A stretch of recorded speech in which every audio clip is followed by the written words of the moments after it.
मैं हूं राशिद। बीच बहस में आपका स्वागत है। किसी भी देश के लिए आपातकाल यानी इमरजेंसी से बुरा कुछ भी नहीं। हिंदुस्तान 40 साल पहले इमरजेंसी का दंश झेल भी चुका है, लेकिन क्या इमरजेंसी के हालात आज भी जन्म ले रहे हैं? यह सवाल बीजेपी के मार्गदर्शक लाल कृष्ण आडवाणी के एक इंटरव्यू के बाद से बहस का मुद्दा बन गया है। अंग्रेजी अखबार इंडियन एक्सप्रेस को दिए इंटरव्यू में आडवाणी ने साफ साफ कहा कि उन्हें विश्वास नहीं है कि देश में फिर से इमरजेंसी थोपी नहीं जा सकती, नागरिक स्वतंत्रता फिर से छीनी नहीं जा सकती। अब आपातकाल को लेकर आडवाणी की आशंका क्यों है, इसका जवाब तो आडवाणी जी ही जानते होंगे, लेकिन आडवाणी के इस डर ने विरोधियों को एक मुद्दा जरूर थमा दिया और बीजेपी जुट गई है डैमेज कंट्रोल में। लिहाजा सबसे बड़ा आशंका क्यों है, इसका जवाब तो आडवाणी जी ही जानते होंगे, लेकिन आडवाणी के इस डर ने विरोधियों को एक मुद्दा जरूर थमा दिया और बीजेपी जुट गई है डैमेज कंट्रोल में। लिहाजा सबसे बड़ा सवाल आज बहस का यही कि आडवाणी को इमरजेंसी जैसे हालात की आशंका क्यों लग रही है। आखिर किस बात से निराश हैं बीजेपी के मार्गदर्शक?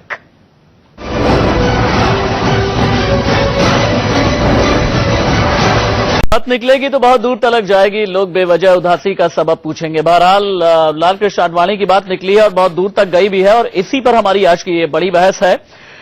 बीजेपी के नेता शोइना एमसी हमारे साथ मौजूद हैं। आम आदमी पार्टी के प्रवक्ता सौरभ भारद्वाज इस डिबेट में रहेंगे। कांग्रेस के प्रवक्ता रागिनी नायक और वरिष्ठ पत्रकार अभिलाष खांडेकर, आप सभी का स्वागत है।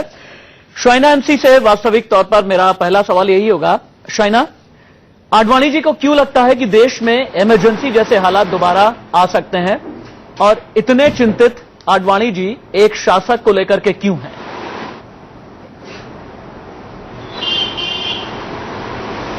देखिए, आडवाणी जी का हम बहुत ही आदर और सम्मान करते हैं, लेकिन मुझे लगता है कि कौन से परिप्रेक्ष्य में उन्होंने कहा उसके बारे में जरा सोच लीजिए।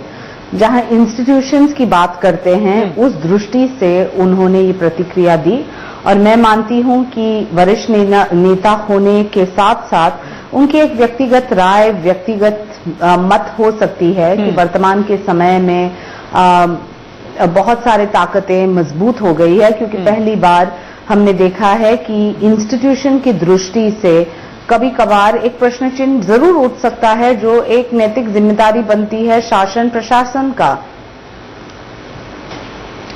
शोइना, एक लाइन है, मैं पहले अंग्रेजी में बोलूंगा, इस इंटरव्यू का एक भाग है, उसके बाद फिर हिंदी तर्जुमा करके फिर आपसे सवाल होगा। आडवाणी जी कहते हैं, today I do not say that the political leadership is not mature, यानी जो राजनीतिक लीडरशिप है वो मैच्योर नहीं है, मैं ऐसा नहीं कह रहा हूं, लेकिन आगे वो कहते हैं कमियों के कारण लेकिन विश्वास नहीं हो पाता है। आडवाणी जी को आखिरकार विश्वास क्यों नहीं हो पा रहा, कमियां क्या हैं?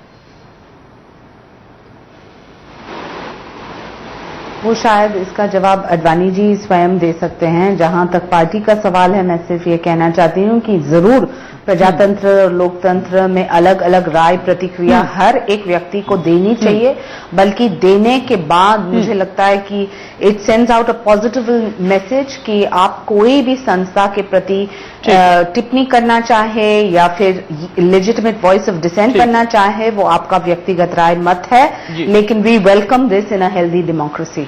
ठीक है, रागिनी के पास में हम चलते हैं। रागिनी कुछ कहना भी चाहती हैं। रागिनी, जब लाल कृष्ण आडवाणी एक पॉलिटिकल लीडरशिप की बात करते हैं, उस लीडरशिप को लेकर के उन्हें आशंका होती है, उस लीडरशिप को लेकर के उन्हें डर होता है, उस लीडरशिप को लेकर के अगर कहते हैं कि देश में फिर से इमरजेंसी जैसे हालात आ सकते हैं, उस लीडरशिप का मतलब आडवाणी जी का क्या है? क्या उस लीडरशिप का मतलब वो संकेत देना चाहते हैं मोदी की तरफ?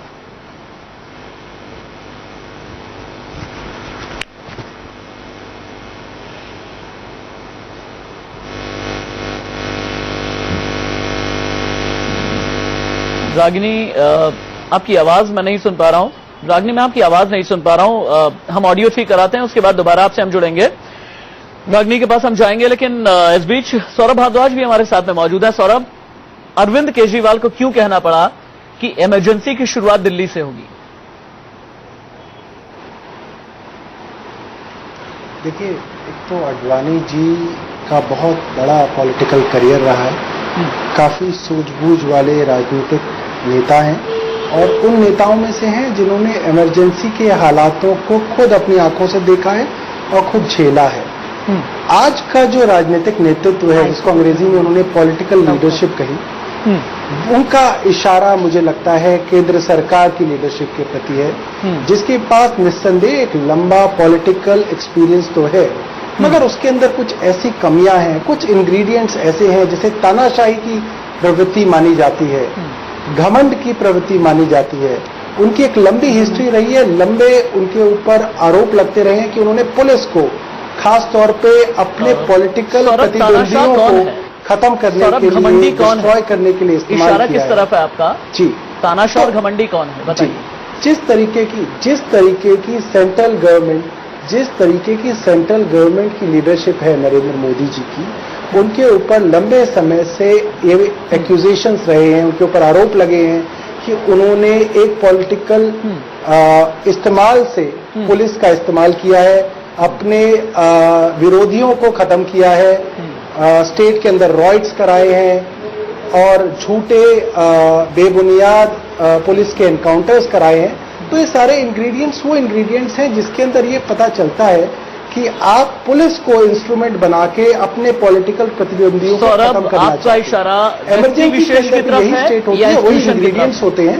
सौरभ, आपका इशारा व्यक्ति विशेष की तरफ है या इंस्टीट्यूशन की तरफ? देखिए, इंस्टीट्यूशन तो अब बचे ही नहीं। देखिए, इंस्टीट्यूशन तो बचे ही नहीं है। पॉलिटिकल सिनेरियो के अंदर इमरजेंसी की सिचुएशन तभी आती है जब इंस्टीट्यूशंस ध्वस्त हो जाते हैं और इंडिविजुअल्स बड़े हो जाते हैं। बीजेपी नाम का इंस्टीट्यूशन आज एग्जिस्ट नहीं करता। नरेंद्र मोदी एक पर्सनैलिटी कल्ट लेके आगे बढ़े हैं और उन्हीं के प्रॉक्सी अमित शाह पूरी की पूरी बीजेपी को रूल कर रहे हैं, मैनिपुलेट कर रहे हैं। बाकी जो इंस्टीट्यूशंस हैं, चाहे वो सेंट्रल विजिलेंस कमीशन हो, चाहे वो सीआईसी हो, चाहे वो लोकपाल हो, उसके अंदर एक एक साल तक नियुक्तियां नहीं होती। सुप्रीम कोर्ट जैसे इंस्टीट्यूशन को भी मैनिपुलेट करने की कोशिश की जा रही है कि क्या किया जाए कि जजों की नियुक्ति के अंदर भी पॉलिटिकल इंटरफेरेंस शुरू हो जाए। रागनी अभी थोड़ी देर पहले बोलना चाहती थी। रागनी, देश की लोकतांत्रिक व्यवस्था को लेकर के आडवाणी जी की चिंता किस ओर इशारा करती है?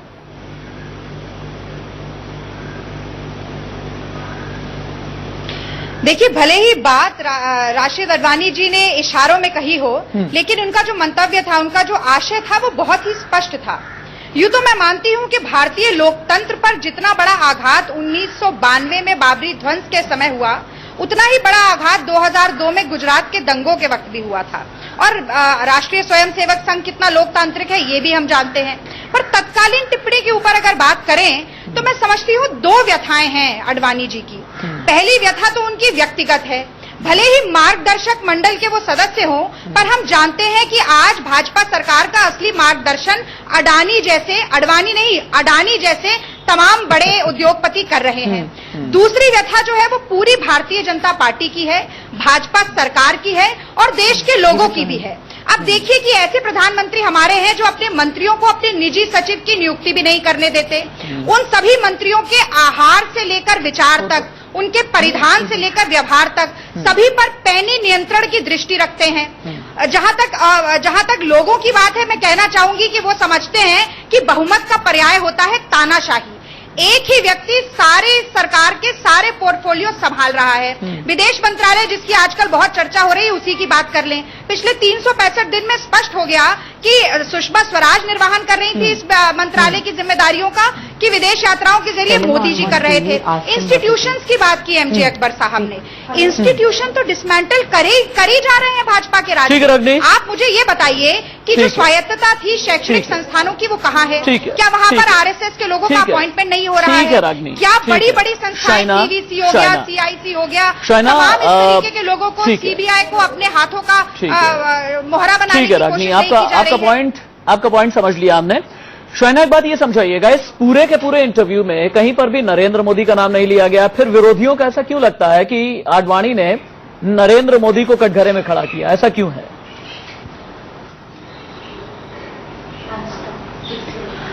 मैं आपको स्पष्ट रूप से कहूं कि अडवाणी जी ने एक ही मात्र नेता है जिन्होंने भारत की प्रजातंत्र और लोकतंत्र को ऑब्जर्व किया है। इतिहास में आप देखेंगे तो आई थिंक पोस्ट इंडिपेंडेंस वो एक ही लगातार देखते आए हैं। वो जब टिप्पणी करते हैं तो वो दिल्ली से कहते हैं, तो क्या इसका मतलब नहीं है कि आप सरकार के प्रति एक दृष्टि भी हो सकती है? नरेंद्र मोदी एकमात्र नेता है जिन्होंने लोकतंत्र को ऑब्जर्व किया है। एक शाइना तो बड़ी वरिष्ठ पॉलिटिशियन है, आप ये बयान कैसे कर मैंने सकती हैं? नरेंद्र मोदी की बात नहीं की, मैंने अडवाणी जी की बात। अच्छा, राशिद जी, सुनिए मेरी गुजरात बात, मैंने में- कहा अडवाणी गुजरात जी में जब ने नरेंद्र देखा मोदी है जी इतिहास, मुख्यमंत्री थे, भारत की तब जो केशव पूरा भाई जी से ट्रैक लेके रिकॉर्ड संजय रहा जोशी जी है, को कैसे उन्होंने हाशिए तक देखा पहुंचाया, है ये भी हमने एज देख अ लिया है। Student, as a historian, as a journalist. आप मेरी पूरी बात तो सुन लीजिए तो आपको समझ में आए कि मैं क्या बोल रही हूँ। बोलिए, शाइना अपनी बात पूरी कीजिए आप। पूरा इतिहास देखा है जहां as a historian, as a journalist and as a political activist जब वो टिप्पणी करते हैं दिल्ली के बारे में, तो आप जैसे पार्टीज जिनकी प्रतिक्रिया और जिनकी अप्रोच बिल्कुल अलग है, जहां वो सोचते हैं कि रिबेल करना है तो अपने ही एडमिनिस्ट्रेशन के साथ, जहां उनको आंदोलन करना है वो सरकार में है उसके बावजूद, जहां उनको संघर्ष करना है लोगों के लिए, वहां ऐसे पेश आना कि वो अपने ही सरकार के प्रति कर रहे हैं। तो ये एक दृष्टि से जहां एक हिस्टोरियन, एक जर्नलिस्ट, एक पॉलिटिकल एक्टिविस्ट टिप्पणी कर रहे हैं, तो वो एक प्रजातंत्र में मुझे लगता है कि हम सबको शाइना ज्यादा मुश्किल पढ़ना है, नहीं चाहिए। आपने ठीक कहा कि एक सीनियर जर्नलिस्ट ने सीनियर एनालिस्ट टिप्पणी कर रहे हैं, लेकिन इन्हीं की टिप्पणी पिछले 2 साल में इन्हीं की टिप्पणी एंटी मोदी रही है और इसी वजह से ये डिबेट का मुद्दा बड़ा बन जाता है। रागनी आपके पास आते हैं, वरिष्ठ पत्रकार रागनी, अगला मैं आप ही के पास आऊंगा। अभिलाष जी की एक छोटी सी टिप्पणी मैं ले लूं, उसके बाद आपके पास आऊंगा। अभिलाष जी, कंफ्यूजन शायद बहुत ज्यादा हो जाएगा क्योंकि हमने कांग्रेस की प्रतिक्रिया देख ली, आम आदमी पार्टी की देख ली, बीजेपी की भी देख ली। एक न्यूट्रल ओपिनियन फॉर्म करके आप मुझे ये बताइए कि आडवाणी जी इस इंटरव्यू के जरिए कहना क्या चाहते हैं? मुझे लगता है कि आडवाणी जी अपने आप को रीपोजिशन करना चाहते हैं, क्योंकि मोदी जी का 1 साल हो गया। इस 1 साल के दौरान कुछ छोटे मोटे आवाज ऐसी बाहर आती रही जो मोदी जी के खिलाफ थी, लेकिन आडवाणी जी रिपोजिशन किस फॉर्म में? आडवाणी जी कहीं पर भी आज नहीं है, वो जैसे मार्गदर्शक मंडल के सदस्य बनकर रह गए हैं, हाशिए पर हैं। तो वो नेचुरली, पहले मुरली मनोहर जोशी ने कुछ कहा था, उसके पहले राम जेठमलानी ने कुछ कहा, तो आडवाणी जी ने इमरजेंसी और इस व्यक्तिगत व्यथा है, व्यक्तिगत व्यथा भी है और वो राजनीतिक हाशिए पर यदि हैं और उनके पीछे कुछ लोग जा रहे हैं भारतीय जनता पार्टी के, तो अब भारतीय जनता पार्टी में आगे के कुछ दिनों में जी ने इमरजेंसी और इस व्यक्तिगत व्यथा है, व्यक्तिगत व्यथा भी है और वो राजनीतिक हाशिए पर यदि हैं और उनके पीछे कुछ लोग जा रहे हैं भारतीय जनता पार्टी के, तो अब भारतीय जनता पार्टी में आगे के कुछ दिनों में जो परिवर्तन आने की संभावना है, मुझे लगता है कि उसका सूत्रपात आडवाणी जी के इस इंटरव्यू को देखा जा रहा है। रागनी, एक बड़े कैनवास पर अभिलाष जी लेकर के गए हैं अपनी प्रतिक्रिया के जरिए, आपको क्या लगता है कि कोई कमबैक चाहते हैं क्या आडवाणी?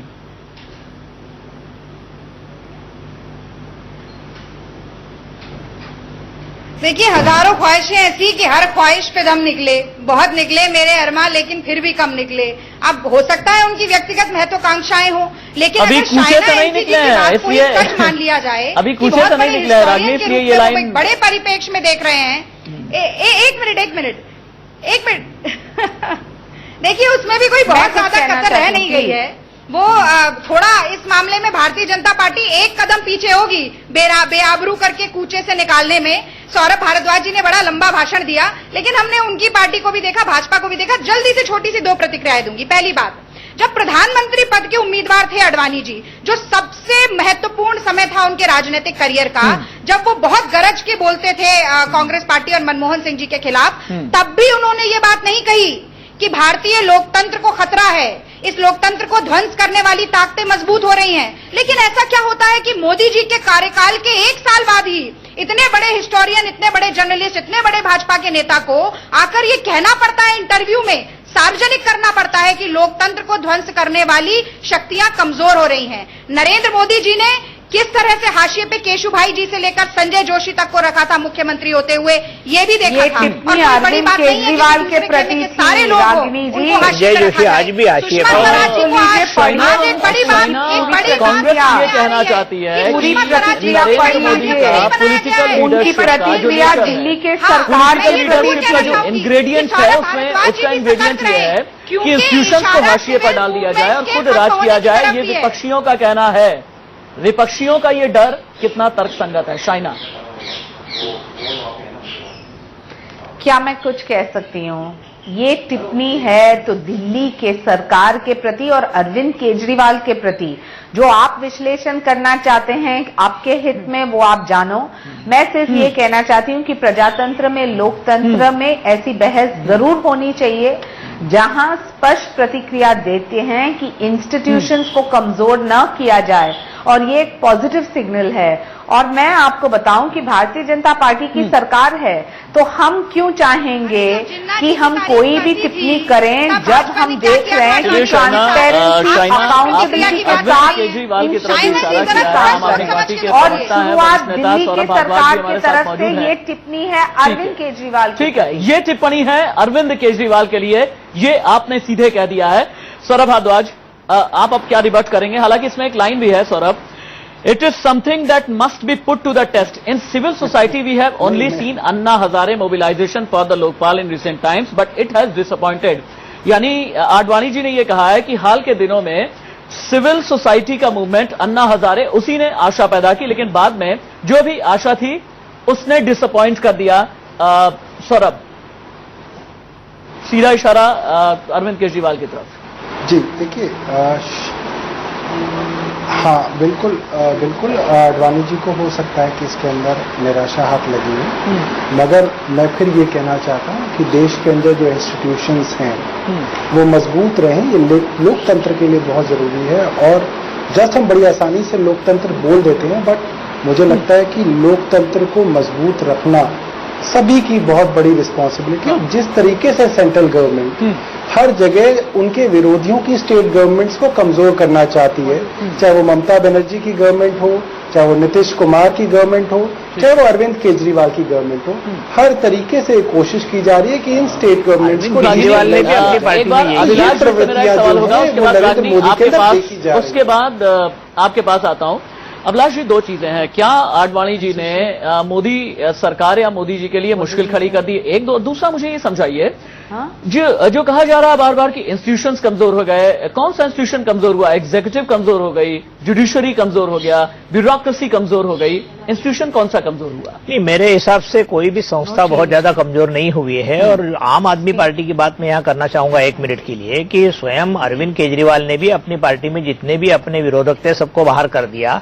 उन्होंने भी कोई इंस्टीट्यूशन के लिए बहुत ज्यादा बढ़िया काम किया नहीं है पिछले 2-4 महीने में। रही बात आडवाणी जी की, या वो जो कह रहे हैं, उस हिसाब से जुडिशियरी के लिए तो नया बिल आ गया है, उसके ऊपर चर्चा चल रही है, सुप्रीम कोर्ट उसको सुन रहा है। ब्यूरोक्रेसी को उन्होंने कहा है मोदी जी ने कि 9 बजे से आके काम करिए, ज्यादा से ज्यादा काम कीजिए। तो मुझे नहीं लगता है कि इंस्टीट्यूशन आज कोई बहुत कमजोर हालात में है। ये बात निश्चित है कि भारतीय जनता पार्टी के कुछ नेता अंदर ही अंदर घुटन महसूस कर रहे हैं, उसमें आडवाणी जी एक हो सकते हैं और बाकी लोग। लेकिन इमरजेंसी की स्थिति आज कोई दिख नहीं रही है, लेकिन आडवाणी जी सोच रहे हैं उस हिसाब से यदि ऐसे ही हालात रहे तो अगले कुछ 4-6 महीने में कुछ चीजें ऐसी हो सकती है। लेकिन 40 साल पुरानी इंदिरा गांधी की इमरजेंसी और आज का समय, इसमें बहुत फर्क आ गया है, उसको हमको देखना चाहिए। ठीक है रागनी, आप कुछ कहना चाहती थी?